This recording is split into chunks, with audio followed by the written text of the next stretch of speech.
Hi friends, മിനീസ് വേൾഡിലേക്ക് എല്ലാവർക്കും സ്വാഗതം. അപ്പോൾ ഇന്നത്തെ റെസിപ്പിയെ നമ്മളൊരു മട്ടൻ്റെ വിഭവം ഇന്ന് ചെയ്യാൻ പോകുന്നത്. അത് മട്ടൺ റിബ്സ് ഞാൻ ഗ്രില്ല് ചെയ്യാൻ പോവാം. എയർ ഫ്രയറിലാണ് ഗ്രില്ല് ചെയ്യുന്നത്. അപ്പം ഇത് ഇന്നത്തെ ഡിന്നറിന് വേണ്ടി റെഡിയാക്കാൻ പോവാം. ഇതിൻ്റെ കൂടെ ഒരു കുറച്ച് സാലഡ് കൂടെ ഉണ്ടെങ്കിൽ ഡിന്നർ റെഡിയായി, പിള്ളേർക്കും ഇഷ്ടം. അപ്പം നമുക്ക് ഇതിൻ്റെ റെസിപ്പി കാണാം. പിന്നെ ഒരു കാര്യം കൂടെ പറയട്ടെ, മിനീസ് വേൾഡ് എന്ന എൻ്റെ ചാനല് സബ്സ്ക്രൈബ് ചെയ്യാത്തവരൊന്ന് സബ്സ്ക്രൈബ് ചെയ്ത് സപ്പോർട്ട് ചെയ്യണേ. അപ്പം നമുക്ക് റെസിപ്പിയിലേക്ക് പോകാം. അപ്പം ഇതിനു വേണ്ടി 1.5 കിലോ റിബ്സ് ഞാനെല്ലാം നല്ലവണ്ണം വിനാഗിരി ഉപ്പും കൂടെ ഇട്ട് വെള്ളത്തിൽ ഒഴിച്ച് വെച്ച് കുറേ നേരം ഇതൊന്ന് സോക്ക് ചെയ്ത് വെച്ച് എല്ലാം നല്ലവണ്ണം വാഷ് ചെയ്തെടുത്ത് വെച്ചേക്കുവാണ്. ഇതിലേക്ക് നമ്മൾ ഒരു മാരിനേഷന് വേണ്ടി നമ്മൾ കുറച്ച് ഹോൾ പെപ്പർ കോൺസ്, ഒരു കുടം വെളുത്തുള്ളി, അത് തൊലിയൊക്കെ കളഞ്ഞ് റെഡി ചെയ്ത് വെച്ചേക്കുവാണ്. 1 ഇഞ്ച് ഇഞ്ചി അത് ചെറുതായിട്ട് അരിഞ്ഞ് വെച്ചേക്കുവാണ്. കുറച്ച് നമ്മളെ ഗ്രീൻ ചില്ലി പച്ചമുളക്, ഇത് ഒത്തിരി എരിവുള്ള പച്ചമുളകല്ല, ഇതൊരു 4-5 പച്ചമുളകുണ്ട്. ഇതും അതുപോലെ തന്നെ മട്ടന്, അത് മട്ടൻ അതിൻ്റെ എന്ത് വിഭവം ഉണ്ടാക്കുമ്പോഴും നമ്മൾ കുറച്ച് പുതിനായില ചേർക്കുന്നത് ഒത്തിരി നല്ല. ഇതിൻ്റെ കൂടെ പിന്നെ കുറച്ച് ഉപ്പും, ഇതിന് വേണ്ടിയ ഉപ്പും ഇത്രയും ചേർക്കുന്നുള്ളൂ. ഞാനല്ലാതെ ഒരുപാട് മസാലകളൊന്നും ചേർത്താൽ അത് ഗ്രില്ല് ചെയ്യുമ്പോൾ അതിൻ്റെ ആ മീറ്റിൻ്റെ ടേസ്റ്റ് ചേഞ്ച് ചെയ്യും. അപ്പം ഇത് മാരിനേറ്റ് ചെയ്യാൻ വേണ്ടി ഞാൻ ലെമൺ ജ്യൂസാണ്, ഒരു ലെമൺ, ചെറിയ ലെമണായിരുന്നു, അതിൻ്റെ ജ്യൂസ് എടുത്ത് വെച്ചിട്ടുണ്ട്. അപ്പോൾ ഇതെല്ലാം കൂടെ ഞാൻ ഒരു മിക്സിയുടെ ഈ ചെറിയ ജാറിലേക്ക് ഇട്ട് നല്ലവണ്ണം ഒന്ന് അരച്ചെടുത്തുകൊണ്ട് വന്നിട്ട് അത് മാരിനേറ്റ് ചെയ്തിട്ട് ഒരു 1 അവറോളം അത് ഇതൊന്ന് കവർ ചെയ്ത് ഫ്രിഡ്ജ് വെക്കണം. ഫ്രിഡ്ജ് വെച്ച് കഴിഞ്ഞിട്ടാണ് അതെടുത്ത് ഞാൻ എയർ ഫ്രയറിൽ ഇടാൻ പോകുന്നത്. അപ്പോൾ ഇത് അരച്ചുകൊണ്ട് വന്നിട്ട് ഇതൊരു മാരിനേഷൻ ഇട്ട്, അപ്പം നമ്മൾ ആ ഇഞ്ചിയും വെളുത്തുള്ളിയും കുരുമുളകും എല്ലാം കൂടെ ഒന്ന് അരച്ചെടുത്തത് ഇതിലേക്കൊന്ന് നല്ലവണ്ണം ഒന്ന് പിടിപ്പിച്ചു കൊടുക്കാം. നമ്മൾ ഇതിനകത്ത് വേറെ പൊടികളൊന്നും ചേർക്കുന്നില്ല, മഞ്ഞപ്പൊടിയോ മുളക് പൊടിയോ ഒന്നും ചേർക്കുന്നില്ല. അപ്പോൾ അതൊരു ഇന്ത്യൻ സ്റ്റൈലായി പോവും. ഇതൊരു നമ്മളെ ഒരു ഇംഗ്ലീഷ് സ്റ്റൈൽ തന്നെയാണ്. ഇത് അവർ ഇങ്ങനെ മഞ്ഞപ്പൊടിയും മറ്റുള്ള നമ്മുടെ പൊടികളൊന്നും ചേർക്കുന്നില്ല. ഈ രീതിയിലാണ് നമ്മൾ ഇന്ന് ചെയ്യുന്നത്. ഇത് നല്ല ടേസ്റ്റാണ് ഇങ്ങനെ ചെയ്താലും. ഇതിൻ്റെ അകത്ത് ആ മിൻറ്റ് ലീഫും ആ ലെമൺ ജ്യൂസും ഒക്കെ ചേരുമ്പോൾ നല്ല ടേസ്റ്റാണ്. ഇത് ഗ്രില്ലായി കഴിയുമ്പോൾ കഴിക്കാൻ നല്ല ടേസ്റ്റാണ് സലാഡിൻ്റെ കൂടെ. അപ്പം ഇതിനകത്ത് മസാലയെല്ലാം നല്ലവണ്ണം ചേർന്നിട്ടുണ്ട്.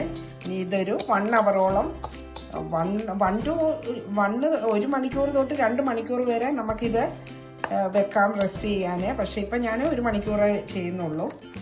അപ്പോഴത്തേക്ക് ഇപ്പോൾ ഈവനിങ് ഡിന്നറിൻ്റെ ടൈം ആവും.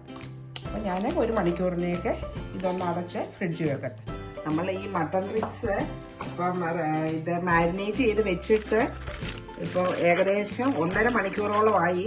അപ്പോൾ ഇനി ഇത് നമ്മൾ എയർ ഫ്രൈയിൽ ചെയ്യാൻ വേണ്ടി ഇടുവാണ്. അപ്പം 200 ഡിഗ്രിയിലാണ് നമ്മൾ ഇത് ഓവൻ ചൂടാക്കി ഇട്ടേക്കുന്നത്. ഇതൊരു 20 മിനിറ്റ് ആണ് ഇട്ടേക്കുന്നത്. നമ്മൾ ഒരു സൈഡ് 10 മിനിറ്റ്സ് കഴിയുമ്പം ടേൺ ചെയ്ത് കൊടുത്ത് കുക്കാവുന്നിടം വരെ നമ്മൾ ലാസ്റ്റ് ഞാൻ പറയാം എത്ര മിനിറ്റാണ് നമ്മളിത് കുക്ക് ചെയ്യാൻ വേണ്ടി എടുത്ത ടൈമെന്ന്.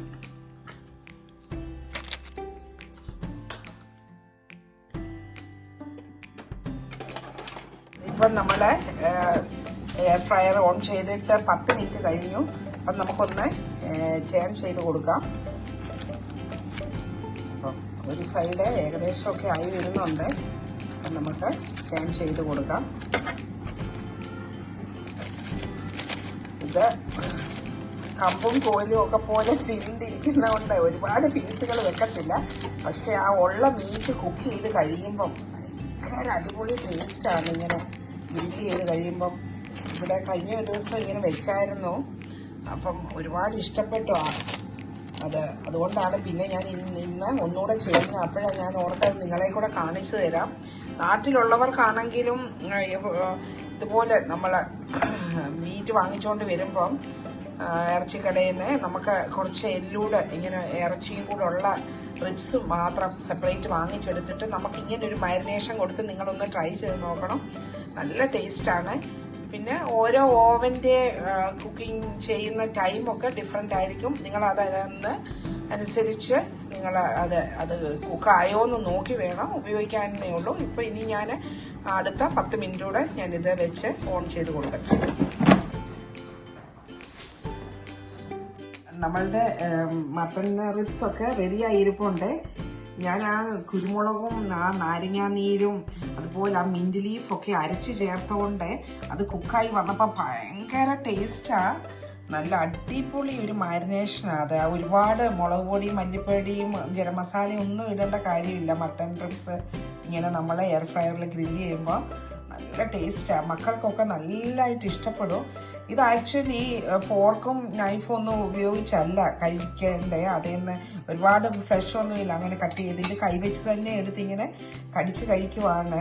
അതിൻ്റെ കൂടെ ഇന്ന് നമ്മൾ കഴിക്കുന്നത്, ഇന്ന് നമ്മുടെ ഡിന്നറാണത്. കുറച്ച് സലാഡ് ലീഫും കുറച്ച് വെജിറ്റബിൾ എല്ലാം കട്ട് ചെയ്തിട്ടിട്ടുണ്ട്. നിങ്ങൾ നോക്കുമ്പോൾ ഓർക്കും ഇത് എന്തുവായി വെട്ടി അരിഞ്ഞ് വെച്ചേക്കുന്നതെന്ന്. ഇത് ലെറ്റ്യൂസാണ്. ഇത് ലെറ്റ്യൂസും കുറച്ച് ആപ്പിളും കുറച്ച് ക്യാരറ്റും കുറച്ച് സലാഡ് ടൊമാറ്റോയും ഗ്രീൻ ആപ്പിള് കുറച്ച് കരുതച്ചക്ക പൈനാപ്പിള് അത് ഒരു ഇതിൻ്റെ കൂടെ ഇതെല്ലാം കഴിച്ച് കഴിയുമ്പോൾ ഒന്ന് കഴിക്കാൻ. പിന്നെ മക്കൾ കഴിച്ചോട്ടെന്ന് ഓർത്താണ് ഇതിവിടെ ഇരുന്നതാണ്. ഫ്രൂട്ട് ബട്ടർ സ്കോൺസ് അതുകൂടെ അവർക്ക് ഇഷ്ടമായി ഇതൊക്കെ കഴിച്ചു കഴിഞ്ഞ്. അപ്പം ഞാനിതൊന്ന് നിങ്ങളെ ടേസ്റ്റ് ചെയ്ത് കാണിക്കാമേ. ഇത് നല്ലതായിട്ട് കുക്കായിട്ടുണ്ട്. ഇത് മൊത്തം ഒരു 40 മിനിറ്റ്സോളം ഇരുന്നു. ഞാൻ ആദ്യം ഓർത്ത് അരമണിക്കൂറിനുള്ളിൽ ഞാൻ പിന്നെയും ഉള്ളൊക്കെ ഒന്ന് നല്ലതായിട്ട് വേകാൻ വേണ്ടിയാണ് ഞാൻ അത്രയും ഒരു 40 മിനിറ്റ് വെച്ച്.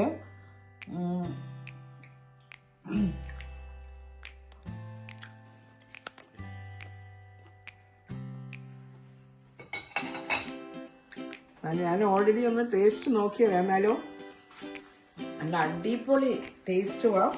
അപ്പം ഞങ്ങൾ ഡിന്നർ കഴിക്കാൻ പോവുക.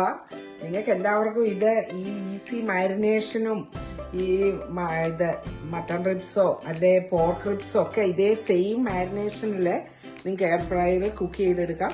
അപ്പം എല്ലാവർക്കും എൻ്റെ റെസിപ്പി ഇഷ്ടമായെന്ന് വിചാരിക്കുന്നു. അപ്പം വീണ്ടും ഒരു നല്ല റെസിപ്പിയുമായിട്ട് ഉടനെ കാണാം. Thank you all. ബൈ.